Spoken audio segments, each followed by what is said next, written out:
I must say, the one country that has studied the collapse of the Soviet Union more carefully than any country in the world is China, because China knows the dream of the United States is to make China that collapses. So how does China prevent a collapse? First point, the Soviet Union didn't collapse because of external pressures.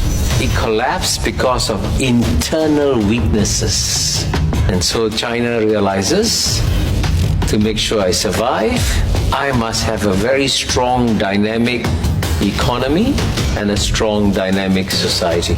Which is why they're massively educating their people and growing their economy so that they don't become a second Soviet Union.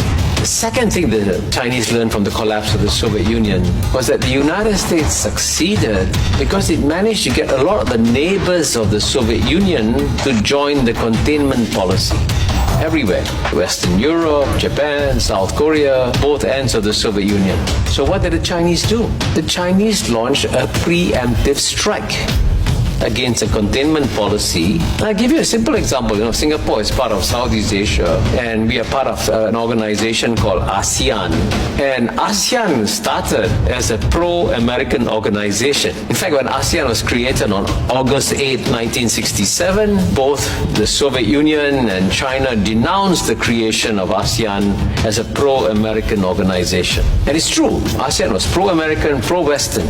And what was stunning was that even though ASEAN was pro-American, pro-Western, and we had longer dialogues with United States, European Union, Australia, Japan, everybody, none of our Western friends proposed a free trade agreement to ASEAN. The first country to propose a free trade agreement to ASEAN was China in 2001. And the impact of that China-ASEAN agreement was phenomenal, because in the year 2000, and that's when China proposed a free trade agreement, ASEAN's trade with United States was 135 billion, and our trade with China was only 40 billion. So US trade was more than 3.5 times China's trade with ASEAN was. But as a result of the free trade agreement, by 2022, even though ASEAN's trade with United States has gone from 135 to 450, 500 billion, China's trade with ASEAN went from 40 billion to 975 billion dollars, almost $1 trillion. The world's largest trading relationship in 2022. So there's no way ASEAN can join a containment policy against its largest trading partner. Right? It's crazy. So that's how, that's part of the Chinese strategy. And I mentioned a third one very quickly.